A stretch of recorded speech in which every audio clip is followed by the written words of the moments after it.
Hello and welcome to this week's video. Now if you saw last week's video, which I'll put a link up above me to, you'll know that I've actually started to look at doing more wild bird photography, something that I've neglected throughout my wildlife photography career really. I've not done enough, I've not actually paid enough attention, I suppose is the way I'd put it, to the birds in any area. I've always sort of gone straight for the mammals. Now with that in mind, what I did last week, I looked at my current abilities regarding being able to photograph wild birds. So, you know, is there anything I need to improve technique wise? Also things like my abilities as regards recognising birds and bird calls, which I have to admit, is not good at the minute. It's something I am working on though. And then thirdly, it was looking at the kit that I've got, so the Canon HD and the Sigma 100-400, and seeing is that suitable for bird photography. Now obviously if you want to look at that video, obviously please have a look at the link.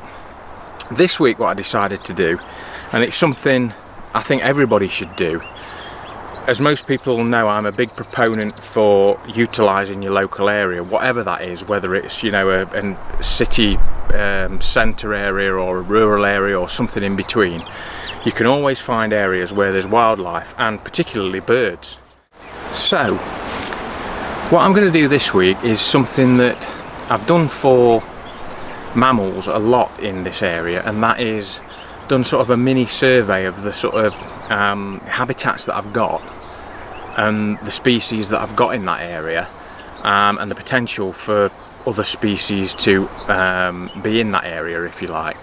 So I think it's something that everybody should do, and this area is particularly easy for me because this is a variation on a walk I do every day when I'm taking the dog out. So it's about 3.5, 4 miles, depending which route I do, but it always follows more or less the same tracks with a slight variation. So what I've done actually, as you'll see now, there's a map of the area that I walk, and what I've done on there is mark the habitats that I come across or that are in this area, and where I've seen bird species in the past, and what should be in that area if I look a little bit closer, and potentially what can be in that area at different times of the year. So obviously summer migrants and winter migrants, things will change, and obviously once I've got that information, I can then use that along with, you know, other sources of information to find the best time to get images of those birds in that area. So without any further ado, let's take a look at the first area that I've marked on this map, and that is one of the sort of major features in this area, and that's the River Trent.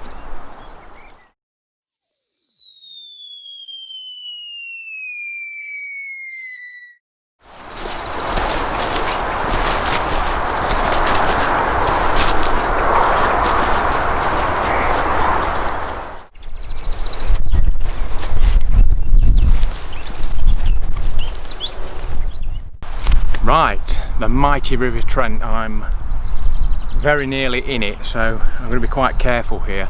As you can see, the river behind me. I hope you're not getting too much wind noise actually, because it's a really windy day today. It feels more like sort of beginning of April than mid-June. But yeah, we've had some weird weather anyway, so yeah, I mean this obviously feature dominates where I walk my dog. It dominates the whole area. I mean, Carlton-on-Trent, it says it in the name really. But what this river is actually, for about the next 2 miles, it's actually tidal until it gets to Cromwell Lock. So that does influence the bird species that we get on here. Obviously we get things like grey heron, little egret, cormorants, black-headed gull. I'm just thinking of all the things I've seen recently. Mallard, goldeneye, get those as well, and tufted duck, kingfisher. So all those sort of birds you're going to get. But what we also get is oyster catchers. They've become quite common on the Trent up here, and for me, one of the things that I haven't concentrated on, I know we get oyster catchers, but obviously because this is tidal here, you can't actually see much of the banks, but on that corner over there, because the river's swinging in here and round that way, that's actually really shallow. It's like a sandbank, if you like. And obviously when the tide is out, when we get a particularly low tide, that's a really good place for waders, other than oyster catchers. And I've never really concentrated on what else we may get up here. So that's going to be quite an exciting thing to do, actually. And again, it'll be a case of looking at the tides when we get particularly low tides, coming and setting up and seeing what we actually get. So it's quite exciting. But yeah, I mean, the river, it just dominates this area, and as well as obviously the river itself, you've got the river banks where, you know, we get reed bunting, reed warbler, chiffchaff, well, yeah, all sorts of sort of warblers of different types, and you can probably hear them in the background now if it's not too windy. So yeah, there's all sorts actually on the edge of the river as well that's attracted in. Grebes as well, you get those on here. So this is one area that obviously I can concentrate on.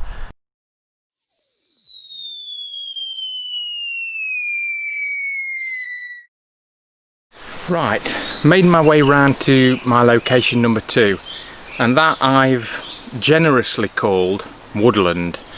Now, it is being generous really. These are nothing more than little copses. This one is about 100 meters long, I would say, and about 20 meters wide.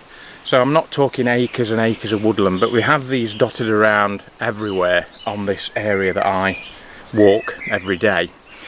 This one here again is on the edge of the Trent, and it's a real mixture of trees. So you've got some pine trees, you've got deciduous, you've got all sorts, of real mix, which obviously offers differing habitats for different birds. So just recently what I've seen here is blackcap, chiffchaff, whitethroat, lesser whitethroat, bullfinch. Actually, I saw a bullfinch the other day. Rook, carrion crow. The crows tend to use these and then drop down into the fields to feed, etc. Tawny owl, I've heard those in here when I've been coming in the early morning in the winter when it's still quite dull. And obviously we also get things like buzzards. In fact, a couple of years ago I thought there might be one nesting in one of the pine trees a bit further along. They may have actually nested, I'm not sure. But as you can see, this is quite a varied little woodland. Now, because it's only small, what I would say is you also need to look at what's bordering on this woodland. So I know what's on this side, but across the other side of the Trent, on the Collingham side, they're quite lucky actually. They've got a bit further that way, they've got Besthorpe Nature Reserve, but only probably a half a mile in that direction south they have the Langford Lowfields Nature Reserve, the RSPB site, and obviously that is set up for things like bittern. They planted a load of reeds over there, and also marsh harrier. And that's important really, because obviously birds don't necessarily need to reside in here, but they can come across here to feed or to hop to a different location, just use this as a little satellite area. So you can get all sorts of different things in here. I mentioned marsh harrier because, it must be 7 years ago now, I set up a hide in the quarry, which is an area I'm going to take you to next. It's an old abandoned gravel quarry, and there's a number of sort of lakes and things in there, but I set up a hide because at the time I was desperate to get a decent picture of a buzzard. So I'd got a dead roadkill pheasant laid out, and I'd sorted a hide out, and it was -9 on this particular day. I'd been in there about 7 hours, got all the right kit on, my hands were still going blue, even with gloves and stuff on, and lo and behold, a marsh harrier landed on this pheasant and proceeded to spend sort of half an hour devouring it, which at the time, I'm not sure what their species status is at the moment, but I think there were 400 breeding pairs, and it was a youngster, I think, had obviously come across from Langford Lowfields. So that was a pretty lucky thing, and obviously things like that can happen, so you do have to keep your eyes out for things coming in potentially that aren't here all the time, but may just be visiting from somewhere close by. So that's the woodland. As I say, I'm not really done an awful lot of work in here at all. I mean, I'm quite hopeful that we might get things like goldcrest in here with all these conifers. There's obviously potential for that. It's something I really just got to do a lot more work on. So again, that's part of my survey that's a question mark, and hopefully I can add to that as time goes on. Right, I didn't want to move on from Woodland completely until I'd showed you my latest creation now, which is behind me. Now, this has come from actually watching Jan Wagner's videos, where he puts feeders and perches out, obviously not in his back garden, but you know, out in the wilderness wherever he is in Australia. Now, what I've done is, because I do this walk every day, it means that I can just nip off the path here and fill the feeder up, so there's always food in it, and it means I can maintain it. Now, obviously there's difficulties with that. You're putting a feeder up in an area where, you know, you're not sure who's around, whether it's going to get vandalised, knocked down. I have to say, we're not really in an area that would happen a lot here, but potentially it could. So what I've done, I've had to position it in an area where I can get some light, but also where it's not really visible from the path, which is what I've done. Now, hopefully I'll be getting some decent results from this in future months, and obviously I'll keep you updated on that and how it goes. I did take a picture of a juvenile great tit. They've actually been hammering this. The few times I've been up here, there's been a great tit family with all the youngsters actually hammering the feed here. Nothing else really I've seen come down to it yet, so I think this will probably come on more into the autumn and winter when food's you know, in more short supply. So yeah, I did take that picture of the great tit, but also while I was actually set up and looking at this, I saw a bullfinch in the willow tree behind. Now, because I'm shooting in manual and it was like a fleeting glimpse, I just cocked the camera straight up, took a few quick images, and obviously what it had done, because it's going from quite a dark area down here to into the sky, which obviously you can see up here is very, very white, it really overexposed the image, but it gave me an image that I really quite like, sort of an arty, it looks like a Japanese influence sort of print or something. So anyway, I'll stick that up as well. You'll be looking at that now and see what you think, but you have to take those opportunities when they come along. So there will be more information on this. That's quite a rudimentary perch. It's got a bit of green lichen on it. That will probably change, and obviously I'll adapt that for what types of birds I get coming to it. I can change it, you know, change the colour of the perch to complement them, and as well trying to change it to contrast or complement the background as well. So anyway, that's all in the future. I just thought I'd show it you and introduce it to you now. The pole is actually it's an old rotary clothes dryer. Now, rumours that, you know, our clothes dryer was broken when somebody was playing football with the dog on the back garden and was a bit over enthusiastic with a high football and snapped 3 of the limbs off. Well, it's exaggerated really. It never happened, but I did buy a new dryer, so not wanting things to go to waste, I've just adapted that with the old bottom of a crate, milk carton or something similar. Just cut it off there and put some holes in the bottom to stop the water gathering in it as well. Attach the perch to it, and as I say, that perch will change over time, and we'll see what we get.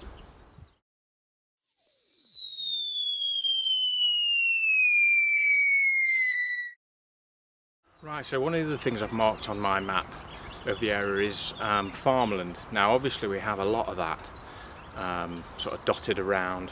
Most of it is farmland, and it's all arable in this area. Can be, I have to say, quite difficult for bird species, but I do know, as you can see here, this path I'm on is actually, it's a strip that they've left down the side of the field for wildlife, and I think that does help. We do get, actually in this field here, we get a lot of skylarks, which hopefully I'll get some pictures of those in the coming months. Every time I walk the dog across this field, they shoot up and obviously start singing, which is wonderful in the morning. Probably about 4 or 5 of them every day. And we also, in this hedgerow to this side, we get yellow hammers as well.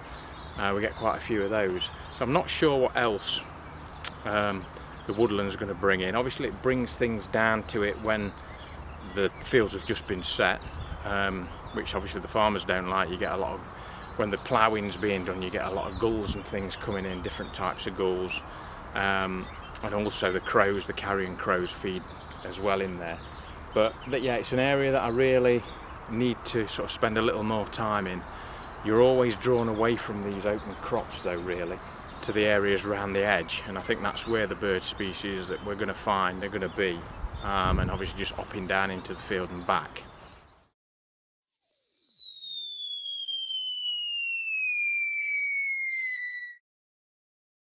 Right, this is my last location for today, and this is the gravel quarry. Now this has been abandoned for a number of years now. I'm not really sure how many, because I used to come here when it was still working. I had agreements with the site manager that I could come up on a Sunday and do some wildlife photography, but it must be probably 10 years now that it's not been working, and they've not really restored it. Occasionally they bring some stuff in and tip it and flatten it out, but that's about it. And what you've got is a series of lakes. So you've got 3 just here with what there used to be. Actually, there's a walk through between these two, but I don't know whether you can see across here where there's some willows just coming above the water.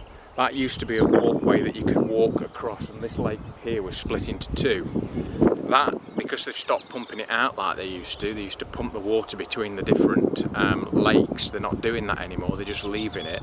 All that has been submerged, and you've now got sort of little islands, and we've actually got some, I think, terns, common terns on this island here. There might also be some oyster catchers.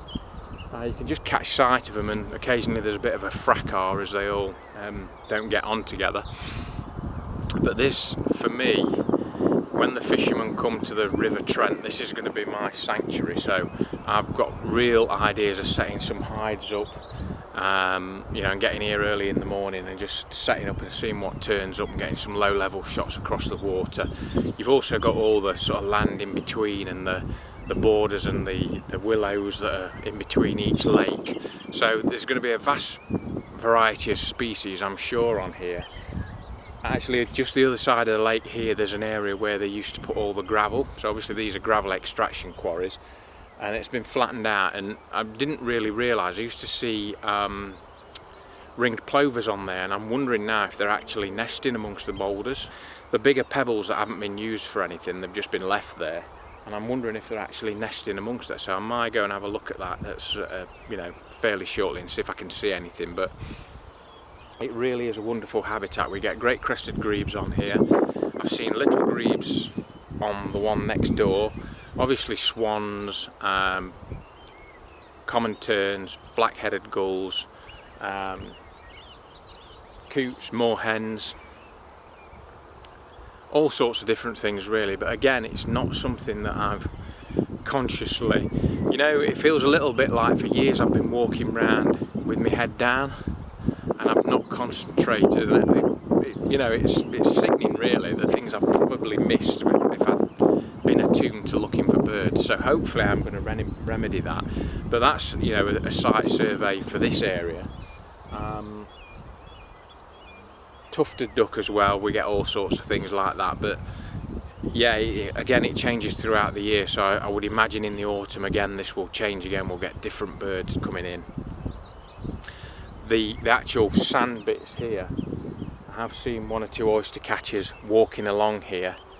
That stretches around, so that might be quite interesting to set up really low down at the edge of that and see if we can get any waders coming in and what other sorts of waders. I do have a feeling that, now I'm talking when I first started doing wildlife photography, it might have been either a red shank or a green shank I saw up here. Don't ask me where the images are now, they're probably on a CD-ROM, that's how long ago it was, up in the loft somewhere. But this for me has great potential, strictly speaking, because you get very few people on here. There's walkways around the edge of the Trent and people tend to ignore this area, which I absolutely love. It makes it perfect for me. Again, this may be another area where I can set up another feeder like the one you've seen around the other side. What I'm going to have to do is do more work on finding out what species we've got in and around these lake areas, and obviously then I can see whether I can put perches in and feeders to bring those to it and get some images from that as well. So it's really exciting. such a lot of work to do, not only on my own skills but on identifying the birds we've got here now and what's coming in at other times. So yeah, it's going to be a real project and real fun, so I hope you can join me for the rest of it. But really important that you do, I think, that you do this first and find out what you've got in the area and what potentially you can get in the area at different times of the year, and then you can start your strategy for getting images from that point. Because as I've said loads and loads of times in the past, this is my local area, I'm here all the time. You know, I'm not having to travel 150, 200 miles to somewhere on the off chance that I'll get an image of something. Because I know this area, because I can survey it every day when I'm out taking the dog a walk, I should be able to say with quite a lot of certainty what's in what area at what time, which cuts down the chances of me, you know, not getting that image, you know, cuts down the chances of me travelling all that way and coming back with nothing.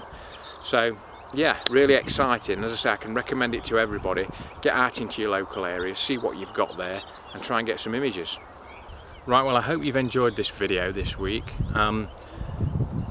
Because this is a project I'm starting, I'm actually taking you through it with me from the start, and I'm hoping you're going to get some use from that yourselves, and perhaps you can start your own project, not particularly on birds, but it could be on any other sort of animal, you know, that you need to prepare for and get as much information as you can before you get those images that you're after. It's really important that you get as much information as you can to just up your chances of getting that image. As I say, loads of work to do here. I'm really looking forward to it. I hope you can join me on future videos. As I say, I've got a feeder up there. There probably will be others. I'm not sure whether I'll have to break more rotary clothes dryers. Probably won't go down very well if I do, but we'll find somewhere putting feeders up anyway, and hopefully you can join me for that in the future. As I say, there's going to be loads more wildlife on the channel, loads more birds on the channel, hopefully loads of success, and hopefully you'll see probably in the next 3 or 4 weeks a new lens might be making an appearance, but we'll see. I keep flip-flopping between about 3 as yeah, we'll say no more on that, but there potentially is a new lens on the way of some description. Hopefully that will help with morale if nothing else.